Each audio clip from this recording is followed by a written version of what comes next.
नमस्ते, Vande Mataram. Revolution India channel नई भारत की आवाज़ पर आप सबका हार्दिक स्वागत, अभिनंदन। दर्शकों, जैसे कि हर बार मैं एक वायदा करता हूं, किसी ना किसी ऐसी खास शख्स से मुलाकात कराऊंगा और आज के हमारे खास मेहमान माननीय अमित जैन जी, आप गौ सेवा आयोग पंजाब सरकार के माननीय सदस्य हैं। सर, आपका रिवॉल्यूशन इंडिया चैनल पर हार्दिक स्वागत, अभिनंदन।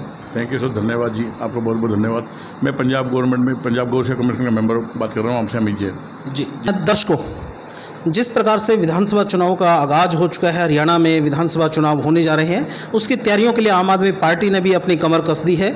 उसी कड़ी में अरविंद केजरीवाल जी की धर्मपत्नी सुनीता केजरीवाल जी की 31 जुलाई को जींद में जनसभा होने जा रही है।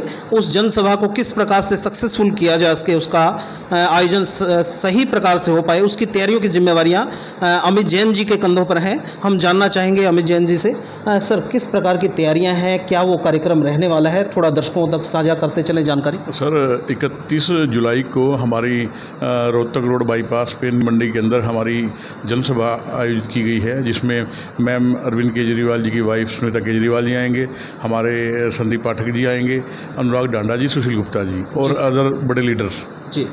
वो हमारी हरियाणा के ऊपर नीतियाँ तय कर रहे हैं। हमारी गारंटियाँ दी गई हैं, जिस एजेंडे पे हम इलेक्शन लड़ेंगे और 90 की 90 सीटों पे हम बिल्कुल इंडिपेंडेंट इलेक्शन लड़ेंगे। अमित जी, जो ये जींद का जो जनसभा आप बता रहे हैं 31 जुलाई की, उस जनसभा में कितने विधानसभा क्षेत्रों के लोग शामिल होने वाले हैं? ज़्यादा नहीं, कोई 4 या 5 विधानसभा, क्योंकि हमारा एजेंडा है हर 2 विधानसभा के अंदर हम एक जनसभा कर रहे हैं। आपने देखा होगा भी हमारे 90 विधानसभा, तो हम 45 जनसभा कर रहे हैं। पीछे आपने यमुनानगर भी देखा है, तो ऐसे कंटिन्यू चलती रही हैं, हमारे रेगुलर चल रही हैं जी। तो क्या जींद की जनता को या जो हरियाणा प्रदेश की जनता के लिए क्या नई नीतियां, आम आदमी पार्टी की नीतियां जनहित में और प्रदेश की खुशहाली के लिए होंगी? देखो, जैसे आपको पता ही है, अरविंद केजरीवाल जी हरियाणा के ही लाल हैं और हरियाणा के लिए उन्होंने 5 अपनी गारंटियाँ भी दी हैं। अभी लास्ट टाइम में पंचकूला के अंदर इंदिरा ऑडिटोरियम के अंदर उन्होंने अपनी 5 गारंटियाँ पब्लिक के सामने पब्लिश कर दी थी।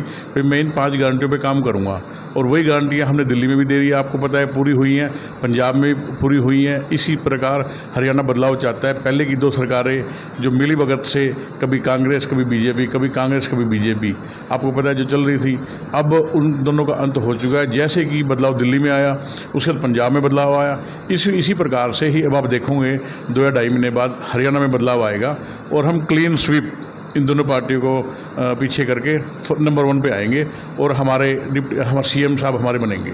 जैन साहब, आपने जनसभा की बात की, आपने जनता की बात की, क्या आंकड़ा लेके चले कि कितनी जनता हम इस जनसभा में मौजूद रहने वाली है जो 31 जुलाई की जनसभा में?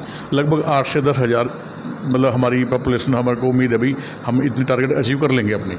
संगठन की बात करें, आम आदमी पार्टी ने बहुत मजबूती से संगठन बहुत अच्छे से मेंटेन कर लिया, बना लिया है। तो क्या नज़र आता है आपको कि आगामी विधानसभा चुनाव में आम आदमी पार्टी हरियाणा प्रदेश में कितनी विधानसभा सीटों पर विजयी श्री को प्राप्त होगी?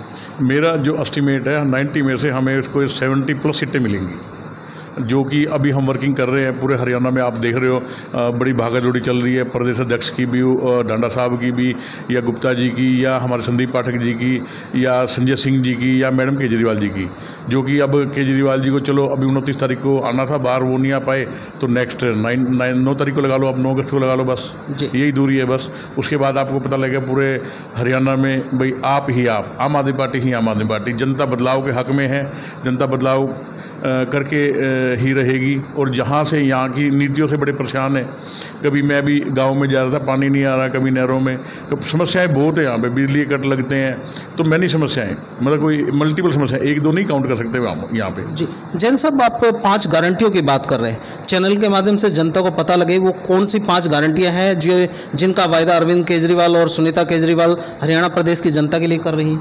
वो गारंटियाँ जैसे कि बेरोजगारी के ऊपर है, कोई इलेक्ट्रिसिटी के ऊपर है, कोई मतलब स्वास्थ्य के ऊपर है, कोई अपनी बेरोजगारी के ऊपर है। तो ये 4-5 गारंटियाँ हमारी जो पब्लिश हुई हैं पेपर में भी, और मैडम केजरीवाल जी ने प्रकाशित की थी उस दिन सेम डे। जी, आप गौ सेवा आयोग पंजाब प्रदेश के आप माननीय सदस्य हैं। किस प्रकार से आप पंजाब सरकार की गौ सेवा आयोग की नीतियाँ हरियाणा सरकार की गौ सेवा आयोग की नीतियों से किस प्रकार से अलग हैं? क्या वो नीतियाँ हैं जिनकी वजह से वहाँ की गौओं की रक्षा की जा सकती है, उनका सही से पालन किया जा सके? मैं आपको बताता हूँ, लास्ट टाइम लगभग 2 साल पहले हमारे पास जब हमारी सरकार आई थी तो हमारे पंजाब के अंदर रजिस्टर्ड गौशाला थी 366 जी। टुडे आज तक हमारे पास 518 गौशाला रजिस्टर्ड है जी। हमने क्या कर रखा है, बिजली का बिल ऑल जो रजिस्टर्ड है हमारे पास, प्राइवेट भी और गवर्नमेंट भी, सबका बिजली का बिल फ्री कर दिया। सेकेंडरी अगर आपने कोई 2 एकड़ 3 एकड़ लैंड लेते हो, उसकी रजिस्ट्री गौशाला के लिए करवाते हो, रजिस्ट्री की नो चार्जिंग, भाई आपके स्टैम्प ड्यूटी बिल्कुल नील है उसमें। उसके बाद टाइमली हमारा एक मतलब डिप्टी डायरेक्टर होते हैं जो कि डॉक्टर लगा लो उनके, तो हर एक गौशाला के लिए डॉक्टर फ्री है हमारे। उसके बाद हमारे दवाइयों कैंप लगते हैं, लगभग भाई लगा लो हम हर एक गौशाला के अंदर कैंप लगाते हैं, वो कैंप बिल्कुल हमारे फ्री हैं। उसके बाद सरकार हमारे जैसे पिछले लास्ट टाइम में 5-5 लाख रुपए की चेक दी उन्होंने, हमारी सरकार ने उनको प्रोवाइड करवाए। उसके अलावा जैसे कि भाई हम गौशाला है तो गवर्नमेंट टेंडर निकालती है, भाई जैसे 60 रुपये पर पशुधन या 75 पशुधन, जितने पशुधन होते हैं मान लो गवर्नमेंट की तरफ से आप संभालते हो अपनी गौशाला के अंदर, वो पैसे आपको मिल जाते हैं। प्लस हमारे वहाँ NGO हैं जी, हमारे वहाँ बड़ी मुहिम चला रखी है हमने भी, पेड़ लगाओ, पेड़ मतलब ऑक्सीजन भी जरूरी है, पेड़ लगाते हैं वहाँ पे। पंचायत से उनको ज़मीन दिला दी जाती है ठेके पे, जो हरा चारा लगाते हैं वो, क्योंकि हरा चारा अभी सस्ता है, एक टाइम पे आके हरा चारा बड़ा महंगा हो जाता है जी। ऐसे ही कोई गोडाउन बनाने के लिए उनको टाइम टू टाइम पैसे रिलीज होते हैं। तो ऐसे ही सरकार मतलब लगी हुई है हर एक एजेंडे पे, पंजाब सरकार जी। जैन साहब, गोचारण की भूमिका एक विषय बड़ा हरियाणा प्रदेश में तो खासकर एक गौ सेवा आयोग के लिए बहुत बड़ी एक समस्या है। गौ सेवा जो गोपालक हैं वो कहते हैं गोचारण की ज़मीनें उन गोपालकों को, गौशालों को दी जाए ताकि उनका सही से चारे की खाने की व्यवस्था की जा सके। पंजाब में किस प्रकार की व्यवस्था है गोचारण की भूमिका? क्या वास्तव में गौशालाओं को वो आवंटित है ताकि उन गौओं को जो वहाँ आवारा पशु हैं उनके लिए सही से चारे की व्यवस्था हो पाए? पंजाब में जैसे हमारे 22 डिस्ट्रिक्ट हमारे हैं, 22 डिस्ट्रिक्ट के अंदर 22 गौशाला गवर्नमेंट की हैं, जो कि नियर अबाउट 25 एकड़ के अंदर एक गौशाला है। मतलब ये नहीं है अभी इन सिटी, इन शहर तो इन डिस्ट्रिक्ट तो है ही है 10, 12, 15, एक अदर गवर्नमेंट की है जो 22 गौशाला है, जो 25 एकड़ के अंदर, 25 एकड़ में आप लगा सकते हो, 10 एकड़ में अगला गौशाला लगा सकता है, 4-5 शेड बना सकता है।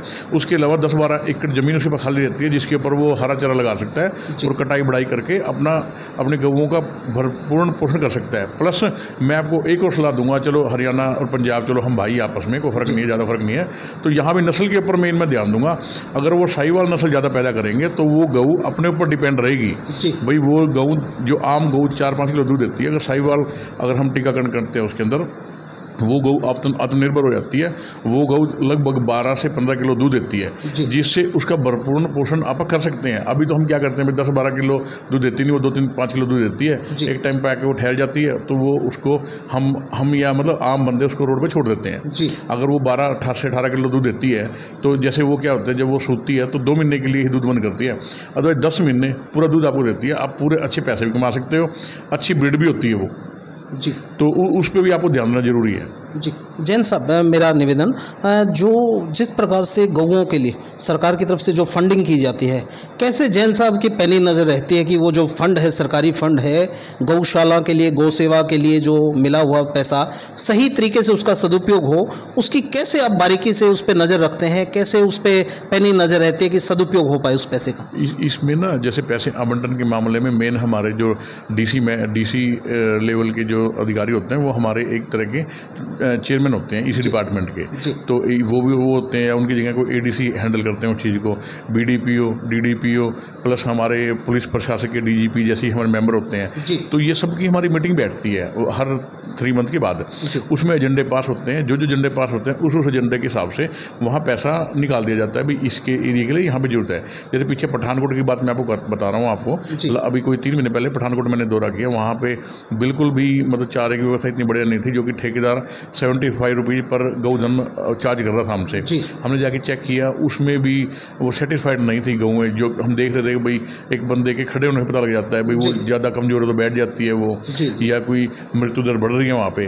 तो हम टाइम टू टाइम वहाँ दौरा करते हैं और डीसी मैडम को भी वहाँ डीसी लेवल के सभी अफसर वहाँ पे होते हैं, कोई मंत्रालय के होते हैं, कोई पुलिस प्रशासन से होता है, कोई डीडीपीओ बीडीपीओ सब एसडीएम वगैरह सब होते हैं वहाँ पे। तो वहाँ पे अगर कोई कमी पाई जाती है तो उनको बोला जाता है भी इनका इमीडिएट हल करो, इमीडिएट 10-5 दिन में 2 दिन में।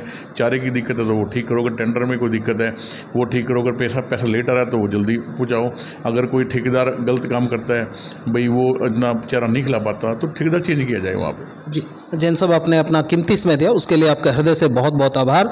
और मैं दर्शकों को इसी सोच और इसी विचार के साथ छोड़े चलता हूं। निश्चित तौर पर हरियाणा प्रदेश में विधानसभा चुनाव के आगाज़ हो चुका है, उसकी तैयारियां हर पार्टी कर रही है। आम आदमी पार्टी ने भी अपना बिगुल बजा दिया है और जिस प्रकार से जैन साहब ने बताया कि 31 जुलाई को अरविंद केजरीवाल जी की धर्मपत्नी श्रीमती सुनीता केजरीवाल जींद की जनता और आसपास की विधानसभा की जनता से सीधा संपर्क साधने के लिए आ रही हैं और जो 5 गारंटियों की बात की है, ये भविष्य का गर्व का विषय है कि किस प्रकार से हरियाणा प्रदेश में किस पार्टी की सत्ता आती है और कितनी उनकी गारंटी वास्तव में, जैसे एक वाक्य है, फैशन के दौर में गारंटी की इच्छा ना करें, लेकिन देखने वाली बात होगी कि क्या राजनीतिक पार्टियां दी हुई गारंटियों को पूरा कर पाएंगी। वहीं दूसरी ओर जैन साहब जो गौ सेवा आयोग पंजाब के माननीय सदस्य हैं, इन्होंने अपने गौ सेवा आयोग में दी जा रही बेहतरीन सेवाओं की चर्चा की। निश्चित तौर पर जब गौएँ सुरक्षित होंगी, उनका सही से लालन पालन होगा तो निश्चित तौर पर प्रदेश खुशहाल होता है, ऐसा बड़े बुजुर्ग और बुद्धिजीवी वर्ग बताते हैं।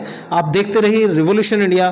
फिर किसी अन्य दिन किसी खास शख्स से मुलाकात कराएंगे। जय हिंद, जय भारत, वंदे मातरम।